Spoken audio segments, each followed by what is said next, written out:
Hello, everyone. Welcome to May 24th, our webinar. Today, we're going to learn about the Chinese American Museum of Chicago. And this is going to be a very short introduction because Ben Lau, the executive director, it's going to have all the details prepared in the PowerPoint. Oh, because it's so short, I even forgot to introduce myself. My name is Esther Lee, the president of Chinese American Heritage Foundation. Welcome, everyone. So without further ado, let me introduce Ben Lau. Thank you, Esther. My name is Ben, the executive director of the Chinese American Museum of Chicago. I am honored to be here to talk a little bit about our museum. Let me share with you my screen.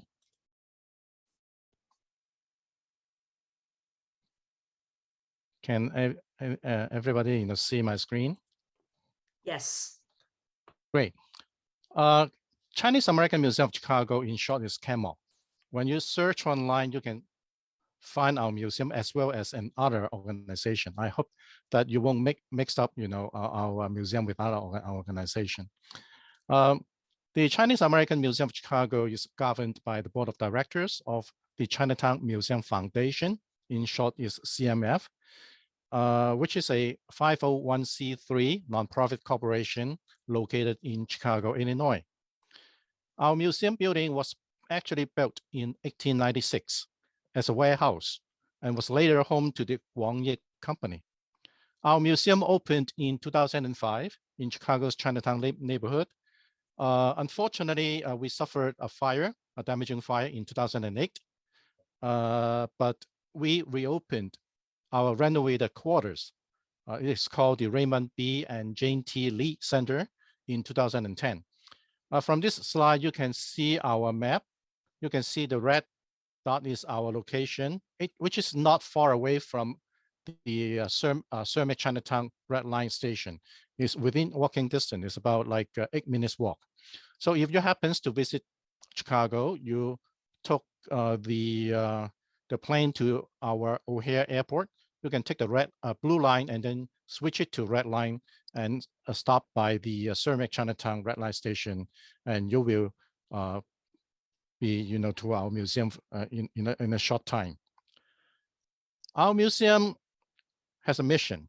Our mission is to advance the appreciation of Chinese American culture through exhibitions, education, and research, and to preserve the past, present, and future of Chinese Americans, primarily in the Midwest. And we also have a vision. Our vision is to work with organizations, visitors, and community leaders across the country to tell the story of Chinese Americans, primarily in the Midwest, and to build a community around a continuous dialogue, illustrating how Chinese American culture and contributions are an important part of the American fabric. Our museum currently has a number of exhibitions. We have two permanent exhibitions. One is called The Great Wall to the Great Lakes, Chinese Immigration to the Midwest. And the other permanent exhibition is called My Chinatown Stories from Within. Without further ado, let me show a video to you. It was led by one of our longtime volunteers, Professor John Rosenau, who is also our board directors.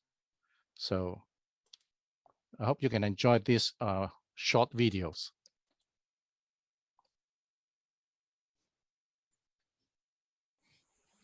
Hello, I'm John Rosenau. I'm a volunteer docent here at the Chinese American Museum of Chicago at 238 West 23rd Street in the heart of Chicago's old Chinatown, right across the street from St. Teresa's School and just off Wentworth Avenue. I'm standing in the foyer, the lobby of the Guangyi building, which was built in 1896, which was generously donated to us by Raymond Lee in 2005 to house the Chinese American Museum of Chicago. The Chinese American Museum of Chicago is run by the Chinatown Museum Foundation, which was founded by a bunch of interested Chinese Americans in 2002, incorporated as a 501c3 corporation, with the idea of preserving and promoting the history of Chinese Americans in Chicago and the Midwest. It's the only Chinese American museum in the American Midwest. Here at the foyer on the first floor, we have our admissions desk and our museum shop, where we have a number of artifacts related to Chinese American culture and books by various people who have come to give talks on our monthly talks that we have here at the Chinese American Museum. The museum has 4 floors. Here on the first floor, we try and change the exhibits at least once a year. Right at the moment, we're having an exhibit called Attic Treasures 2, which is an exhibit of many of the items that people from the surrounding Chinese community have given us from their attics and basements, which reveal interesting parts of the Chinese American community here in Chicago.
Hello there. Now we're on the second floor of the Chinese American Museum, where we have our semi-permanent exhibit from the Great Wall to the Great Lakes. The first thing we like to show people in our little theater that we built here, a film called My Chinatown, Stories from Within, where our neighbors in Chinatown got them to tell us about their own stories and their family stories about coming to the United States, coming to Chinatown, and growing up in Chinatown. We also have various artifacts that different organizations in Chinatown have lent to us. At the moment, we have here some furniture very kindly lent to us by the Lee Family Association. So at the beginning of our exhibit from the Great Wall to the Great Lakes, which tells the story of Chinese immigration to the United States and the Midwest, we start off by telling the story of the first Chinese who came to the United States primarily through the gold rush of 1849 through San Francisco. They came to join the gold rush, to pan for gold, to prospect for gold. After the gold rush was over, they were the primary workers on the western half of the Transcontinental Railroad, which was finished in 1869, 150 years ago last year. The next important aspect of Chinese American history in the United States are the infamous Chinese Exclusion Acts, which were first passed in 1882 and renewed again all the way to halfway through World War II in 1943. These acts forbid the immigration of any Chinese to the United States. This is a very embarrassing and shameful part of American history that I myself did not know about until I started volunteering at the museum. And the American government did not get around to apologizing for until very recently. One result of these discriminatory laws was the fact that many Chinese men, after 1882, had to come over with false papers and came to be known as paper sons.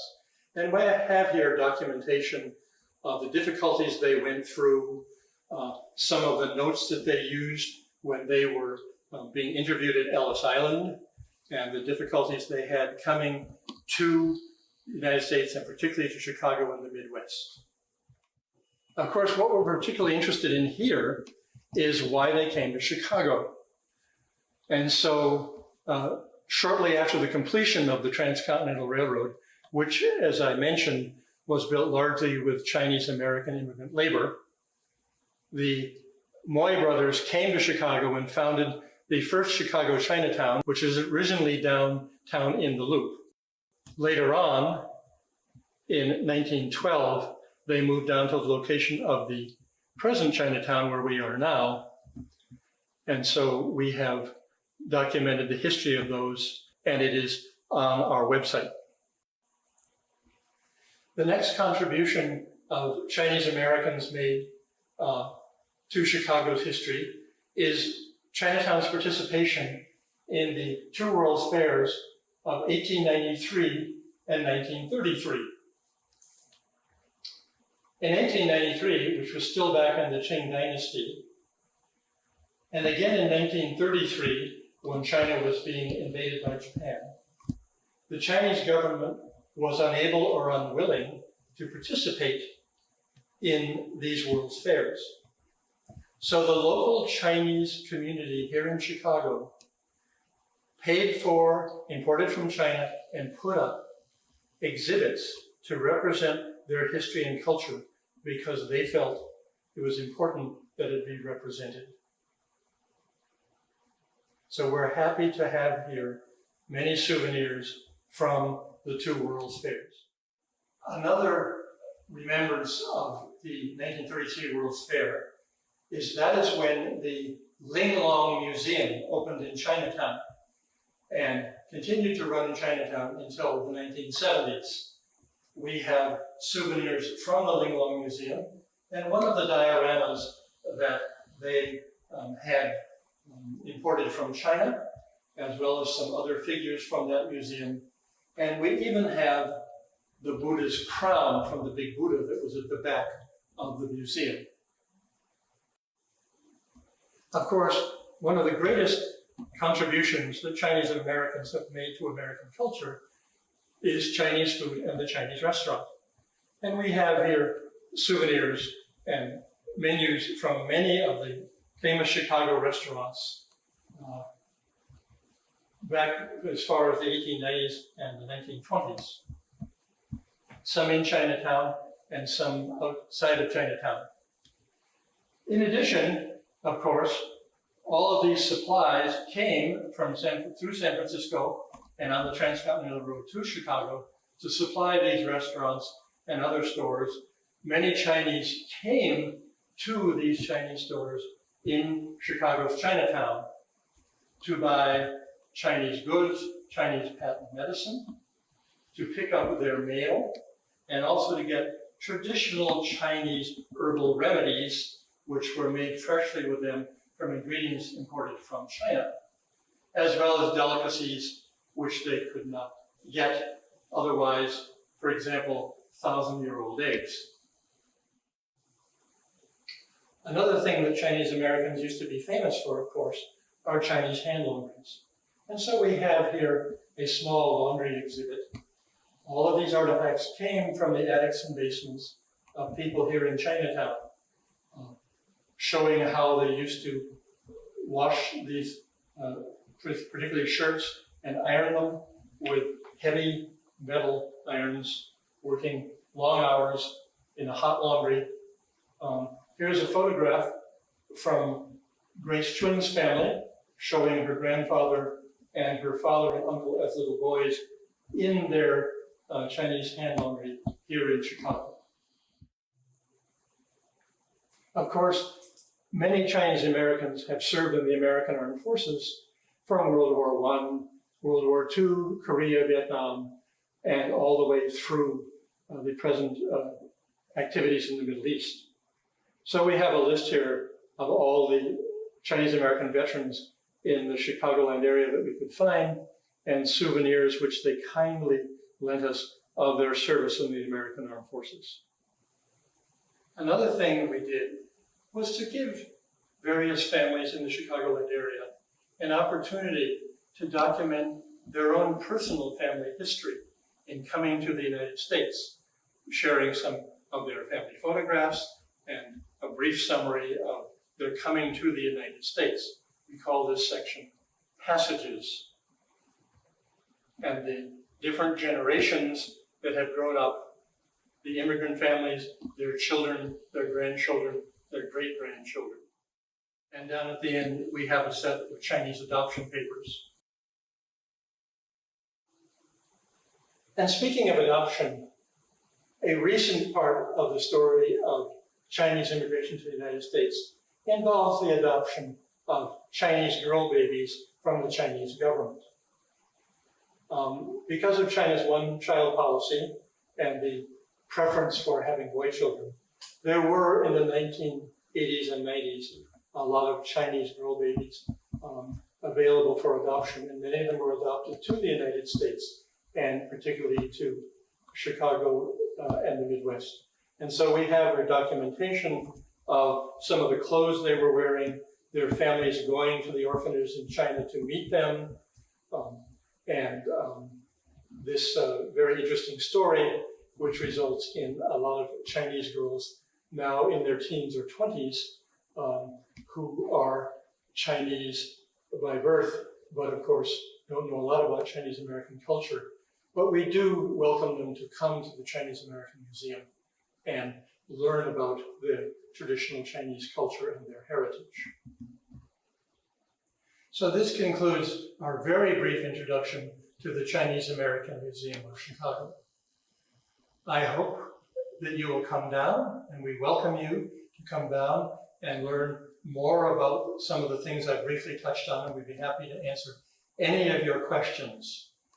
We're handicap accessible, and we have free parking right next door. So please come to 238 West 23rd Street in Chicago's Chinatown, half a block off of Wentworth, right opposite St. Teresa's School, and park in our free parking lot. Thank you.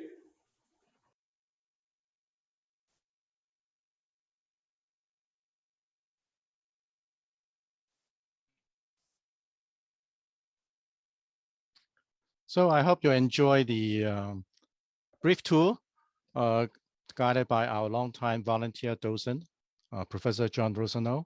He did, mention about the two permanent exhibitions and one temporary exhibitions.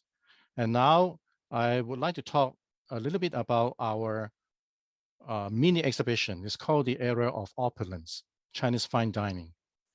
As you may already know that, Asian American lives and livelihoods have suffered disproportionately from the COVID-19 pandemic. Chinese restaurant owners and workers were among the first to experience a decline in business and employment, compounded by racism and xenophobia associated with Chinese food. And that's why we are opening an exhibition this fall to explore the history of Chinese cuisines in America, especially in Chicago. It is our hope that we can help support local Chinese restaurants by reflecting on that history, giving them a platform to share their stories and highlighting their ingenuity of in the face of the challenges. To whet your appetite, and here's our mini exhibit, Era of Opulence Chinese Fine Dining, which focuses on the upscale Chinese restaurants in the early 1900s. And here, when we open our mini exhibit, some mainstream media came to interview our museum. And here is a short footage that our exhibition chair, Sulai Mui, who is also our former president, talk about our new exhibit, our new mini exhibit, Era of Opulence.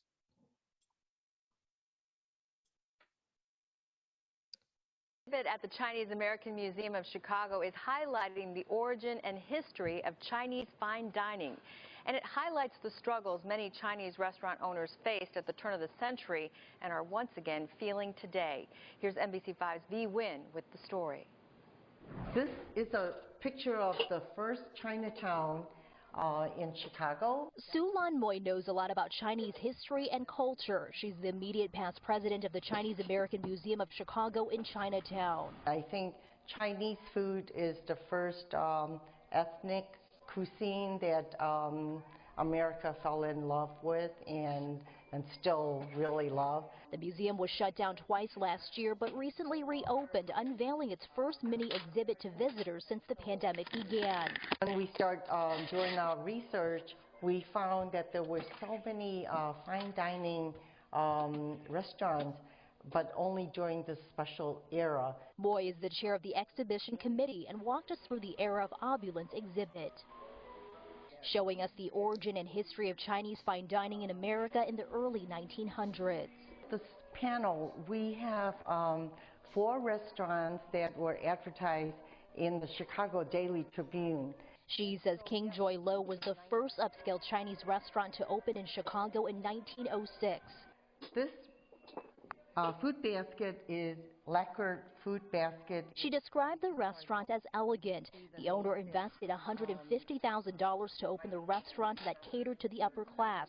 It offered Chinese and American cuisine like the chop suey and even provided some form of entertainment for diners. One of the performers at the King Joy Lo restaurant were the Royal Hungarian Orchestra. But during the same time, Moy says Chinese people also experience racism and hate. The Chinese Exclusion Act, a federal law, prohibited Chinese laborers from coming to the States.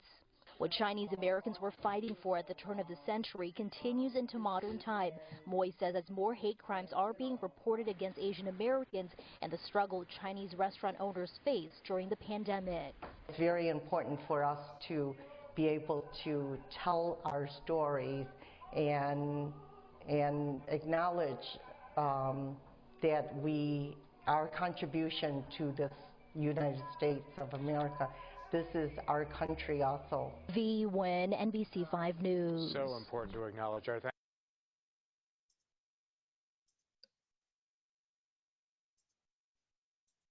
At the Chinese. Oh, I'm sorry.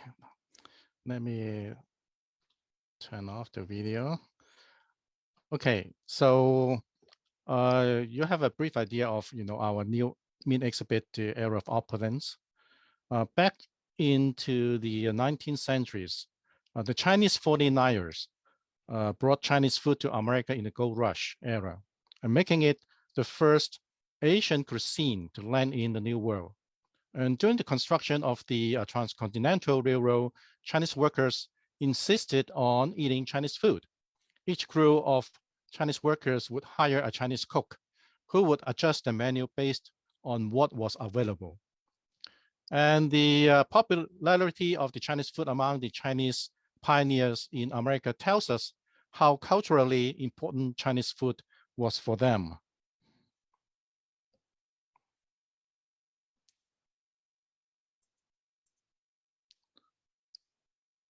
Upscale Chinese restaurants appeared in San Francisco as early as 1860s. They were closely quartered in Chinatown and catered almost exclusively to Chinese patrons. One notable example is Hung Heung restaurants at 308 DuPont Street, where the Chinese 6 companies hosted a lavish banquet honoring Congressman Surula Colfax to promote their shared business interests. As the Chinese community grew rapidly in California, racial violence against the Chinese grew also. In the 1870s, business leaders of the 6 companies gave public speeches, published in pamphlets, and wrote letters to government officials in order to protest against the anti-Chinese attacks and advanced civil rights for Chinese immigrants. And here is an excerpt from Memorial of the Chinese 6 companies to President Grant. You can look at the slide. It is charged against us that we ate rice, fish, and vegetables. It is true that our diet is slightly different from the people of the honorable country. Our tastes in these matters are not exactly alike and cannot be forced. But is that a sin on our part of sufficient gravity to be brought before the President and Congress of the United States? So these 6 companies were Young Wu Company, Ming Yang Company, Hong Chow Company, Hop War Company, Ying Wu Company, and Sam Yip Company. Here's another example. An 1876 letter from those Chinese 6 companies to San Francisco Chief of Police. Here it is. Inflammatory and incendiary addresses against the Chinese, delivered in the public streets to the idle and irresponsible element of this Greek city, have already produced unprovoked and unpunished assaults on some of our people, and we fear that if such things are permitted to go on unchecked, a bloody riot against the Chinese may be the result. The 1882 Chinese Exclusion Acts banned Chinese immigration for the next 60 years. However, immigration policy for the Chinese was loosened up in 1915 by the so-called Lowmin loophole. Due to the popularity of the luxury Chinese restaurants, the major investor in a high-grade Chinese restaurant could legally come to the United States under merchant status. To qualify as a merchant, they must have managed their restaurants full-time for at least 1 calendar year, refraining during the time from working as cashiers and waiters. Era of opulence refers to the prevalence of high-grade Chinese restaurants at that time. Here in Chicago, one early example of such restaurant is King Joy Lo. In 1899, Chinese reformer Kwang You-hui founded the Emperor Protection Associations, or 保皇黨, or 保皇會. It was a political organization that advocated a constitutional monarchy in imperial China through peaceful reform. Here in Chicago, prominent merchants from the Moy and the Qin families closely participated in China's social and political affairs and associated themselves with Bo Honghui. In 1905, Kwang visited Chicago and entrusted Chin Fong with the operation of King Joy Lo. The restaurant was established in part to sponsor Bo Honghui students to study abroad. You can see the picture of Kwang You-hui, and on the right-hand side is Chin Fong.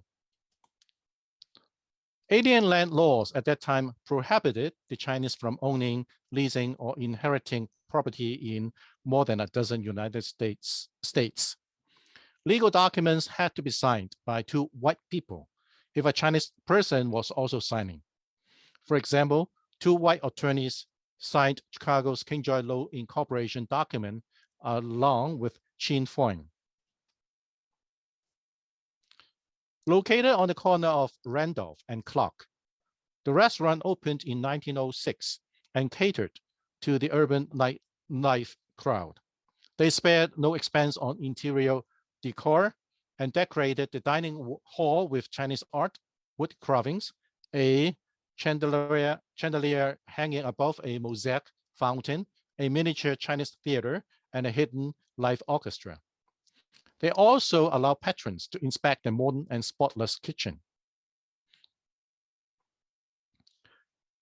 The restaurant offered Americanized Chinese food, such as chop suey and egg foo young, and American dishes, such as mutton chops and fried chicken. They also had an extensive wine list, as you can see from this menu. In the exclusion era, Chinese Americans adapted to the draconian laws by establishing upscale restaurants like King Joy Lo across the nation, and thereby created an economic lifeline for themselves.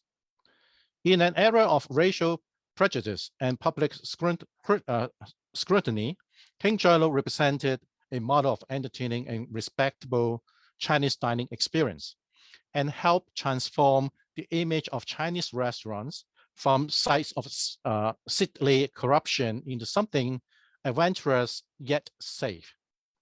You can catch a glimpse of the spirit of the Chinese Americans from the success of these restaurants. Our second mini exhibition is actually the expanded exhibition of our Chinese American veterans. It is called the Unsung Heroes, Chinese American veterans.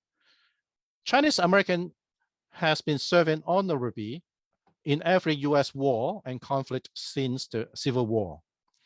Corporal Joseph Peirce is believed to be the highest rank of Chinese American in the Union Army, who fought in the Battle of Gettysburg. In World War II, as many as 20,000 Chinese Americans defended the nation in every theater of battle. The Chinese Exclusion Act of 1882 barred many of them from receiving US citizenship. And yet, these patriotic men and women were dedicated to serving the nation and never wavered in the resolve to realize the American ideals. The military service of Chinese Americans has long been a forgotten chapter in American history. We would like to honor those brave Chinese American servicemen and women who served our nation with honor.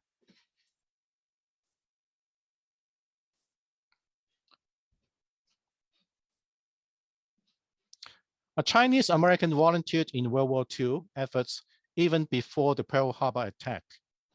Many of them joined the American Volunteer Group, AVG, a special air unit formed by FDR in April 1941, in order to help the Chinese allies to defend against the attacks of Imperial Japan.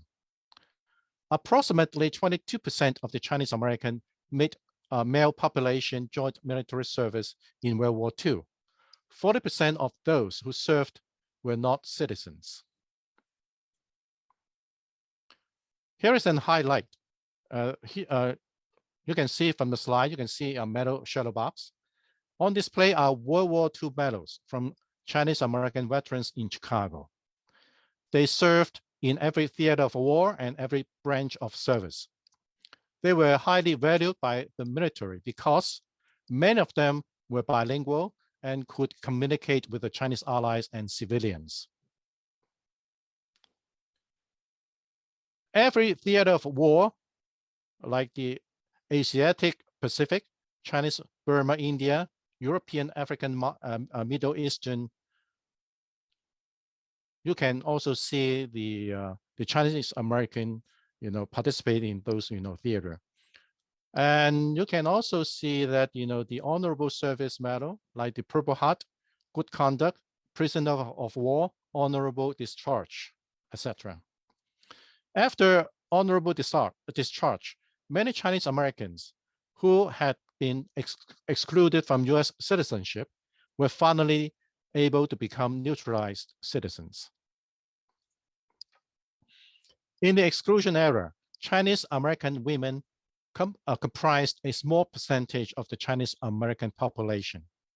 Although women in America were not allowed to serve in combat missions during World War II, Chinese American women served important roles at home and abroad that contributed to eventual victory. Chinese American women joined military units as well as civil services. They flew non-combat missions, tested military aircraft, transported planes between bases, trained male bomber pilots, hold gunnery targets, and provide nursing care while under enemy fire. Chinese American women also work in defense industries that previously barred Asian Americans.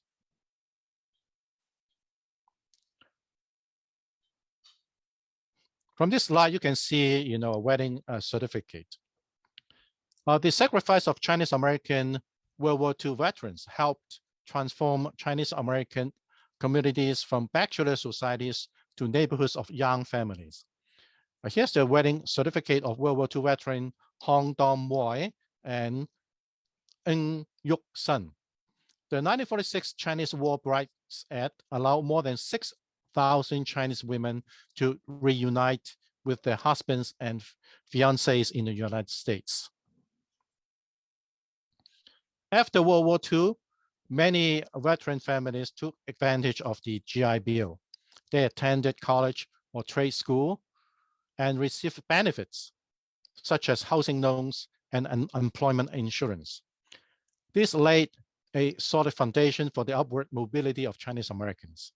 In order to help the Chinese American veterans transition back into the community and to civilian life, American Legion Post 1003 was established in Chicago's Chinatown. It offered a safe place for the veterans to socialize and support each other. Despite the unprecedented opportunities offered by the GI Bill, many Chinese Americans veterans still faced discrimination in employment and housing. They took active leadership roles in civic institutions, churches, and schools in order to protect Chinese American civil rights and build a more equitable democracy in America. The sacrifice of Chinese American servicemen and women has long been overlooked. Chinese American organizations and advocacy groups have been working diligently to celebrate their contributions. Previously, there was no public monument in Chicago honoring Chinese American service members. But in 2005, under the leadership of the American Legion Post 1003, with a joint effort of many contributors, Chinese Veterans Memorial was dedicated on the corner of Princeton and Archer, which is almost in the heart of Chinatown. The Chinese American World War II Veterans Recognition Project, spearheaded by the Chinese American Citizens Alliance and the National Chinese American Citizens Alliance Community Involvement Fund, acknowledged the achievement of the greatest generation. And through the advocacy, Congress passed the Chinese American World War II Veterans Congressional Gold Medal Act in 2018. In 3 years, over 4,000 Chinese American World War II veterans have been identified and awarded this honor. This is Private First Class Liu Yijun's Chinese American World War II Veterans Congressional Gold Medal 2021. And our museum is honored to have Private First Class Jun's Chinese American World War II Veterans Congressional Gold Medal on display. Of course, this is a replica. And Private first class Jun was born on June 12, 1924 in Canton, in China. He immigrated to the United States with his father and brother in April of 1938 in Morris, and then they settled in Morris, Illinois, and joined the army on July 17th, 1943 in Chicago. In 1944, Private Jun was assigned to Company C, 410th Infantry 103 Division as a replacement. And on January 18th, 1945, Jun saved his squadron by throwing himself onto a grenade in France, and reported as missing in action in 1945. Private Jun was presumed dead a year later. In 1946, US troops found the grave of Private Jun. The Germans had buried him near the site where he died, and per the family request, Private Jun was laid to rest at Rock Island National Cemetery on February the 2nd, 1949. And Liu Yi-jun died at the age of 21, just 21, serving his country. And this medal, this gold medal, was awarded to him for his ultimate sacrifice. We are able to expand our Illinois Chinese American Veterans Honor Roll from 300 to the current 691 through research. And we are honored to have veterans like Mildred Kupi, Tom, like this lady, Korean War, pictures above, as our opening. After we talk about our two mini exhibits, I would like to talk about how we work with local artists. Currently, we have two projects. One is called the Spotlight Series. The Spotlight Series is a new initiative to showcase recent and past work of emerging and mid-career artists of Chinese descent locally.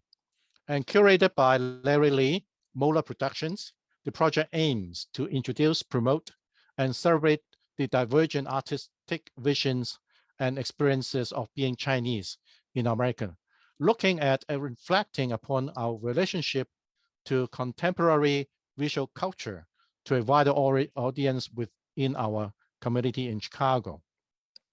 The first exhibit is Marja and Dumplings by Laura Lynn Shao.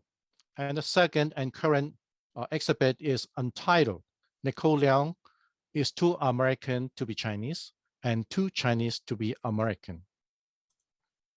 And the second project is our Mural Project. Local artist Rich Lowe paint and illustration from his Chinese opera picture book series as a mural on the west wall of our museum, as you can see from these two pictures. And this is a collaborative project between CAHF and CBCC, Coalition for a Better Chinese American Community. It is planned to unveil on June the 15th. And Rich Lowe, came to our museum almost every day to paint, these mural. Besides being a museum, we also work with other community members to do advocacy work. Like we support the Teaching Asian American Community History, or what we call the TEACH Act. And this TEACH Act is to amend the Illinois School Code to include Chinese American history in public school curricula. And this act was signed into law on July the 9th, 2021 by our Illinois Governor, Pritzker. And beginning with 2022 to 2023 school year, every public elementary school and high school shall include in its curriculum a unit of instruction studying the events of Asian American history, including the history of Asian Americans in Illinois and the Midwest, as well as the contributions of Asian Americans toward advancing civil rights from the 19th century onward.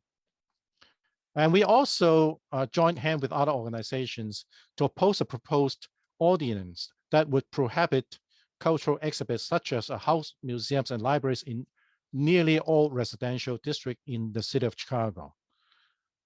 Fortunately, that ordinance was dropped. Otherwise, our museum can no longer do business because we are actually located in the residential areas. And we also work with our other organization to sign a petition to ask the city of Chicago to invest $25 million for COVID relief for a creative business in Chicago. And our museum is also benefited from this grant, funding and grant. As a museum, we also participate in regular meetings with state representative, senators, and or aldermen to address the issues in our communities. So during the pandemic, we had almost, meetings every 2 weeks to see how we can help, our local businesses. And now the bi-weekly meeting has turned into monthly meeting, but we still continue to meet to address the issues, from our community. And as a museum, we also participate in rallies with other community leaders, such as the Community Safety and Stop Haitian, Anti-Haitian Hate Crime, like that on the left of the slide, and the other campaign called We Love Chinatown. So that's it for my brief presentation. Thank you so much, for your patience and bear with me. And our website is www.ccamuseum.org. We have 3 social media handles: Facebook, Twitter, Instagram, and our phone number is on the slide. And my personal email, my work email is ben.lau@ccamuseum.org. So thank you so much. So back to you, Esther. Okay. Thank you so much, Ben. So I have a question. So I saw a posting that said People Matters and your museum board has launched a new art installation called A Family Meal in the Memorial Park. Would you be able to share a little bit with us, or it's just too new? Well, like you mentioned, this is a project, initiated by the People's Matter. And the 2 founders of the People's Matters are actually sitting on our associate board. Oh, I see. So as a museum, we support them. So we wrote a support letter to help them, get funding to install the art. It is at the Pingtown Memorial Park, as you just mentioned. And we had the opening ceremony last Saturday. Oh, Last Saturday, we had a lot of events at the museum. And we had you just mentioned the opening ceremony, and we have another opening ceremony of our second spotlight series at the same time. And we also have a book talk on the same day. So very busy on that day. So like I said, we started to work with artists. Our museum is actually a cultural and history museum, but we started to work with artists, local artists, like the Spotlight series, like the CAHF Mural Project, and this one too, and this a family meal sculpture project. So we are very happy that through this project we can expand our scope of visitors. So more people will be coming to visit our museum, not only for the historic, artifacts or relics, but also for the creative, artists, painting, sculptures, that can, make the life, more beautiful. Yes, I mean, yes, your presentation, I mean, a lot of different exhibits. That's very impressive. And I think I also saw another posting saying you might be having some upcoming exhibition, which is like Chinese cuisine in America, something like that. Yes, exactly. The era of opulence Chinese fine dining is actually a prelude to that a temporary exhibition. Oh, I see. Yeah, I was going to ask you if there's any connection between that one and your Yes, new there is a exhibit. connection. Yeah, You're absolutely right. Okay. And when will that going to be? Sometime in the fall. The exact day has not been determined yet, but perhaps the early October. Okay. There is a few questions. So I don't know if you remember. So it says the boat-like wood crafting look really amazing at the beginning. Do you have to refurbish it? You mean, like the wooden, Oh, craft, maybe it's just behind the one me? behind you. Yeah, yeah, yeah. Yes. We did not do any refurbishing, with these, artifacts. We just clean it carefully, because it has been stored in the attic for over 50 years, and they were donated to us. So we have to take them out of a very, very large wooden box and clean it. And we did a little repair, but not, do an overhaul, repaint. We didn't do any repaint job. Okay, I don't know if you'll be able to answer this question unless there's a history behind this. Any idea how much it costs for King Jolo to ship all these Chinese furniture and tables from China to Chicago? Well, I don't on have that? I don't have the data information. But I do would you say have the that data though? I don't think so. I don't think we Yeah, have the data. right. Yeah, I doubt it. Even though the postcard that we have are loaned to us, we don't have, any actual artifact except those, those porcelain, plates and the basket. But some of the items are actually loaned to us, and we have no idea because it's quite some time ago, like 1906. More than Yeah, 100 years ago. So we don't have the data of how much would the cost be involved with shipping all the items from China, all the way from China right. to Chicago. Must be very expensive, I would think. Must be very expensive. Yeah. Okay. Well, so most of the typing in the chat box is to say thank you to you, and they say it's very impressive, great presentation. So I will have to tell all the attendees, if you want to see the new exhibit, we really should go in fall to visit the museum and visit Ben at the same time. Yeah, so Ben, your presentation is extraordinary. And I loved the video tour. It was very concise and it was lovely. So by looking at it and your presentation, we can't wait to visit you. So thank thank you you so much for your time, and thank you for all the attendees. And we still have a few more webinars coming up, so please go to our website, CAHF.us, and looking forward to see you all again. So thank you again, Ben. Everybody have a thank you good for night. having me. Thank Yes, you. I welcome you all to our museum. Please come to our museum next time when you visit Chicago. Yep, most definitely. Okay, good night, everybody. Good night.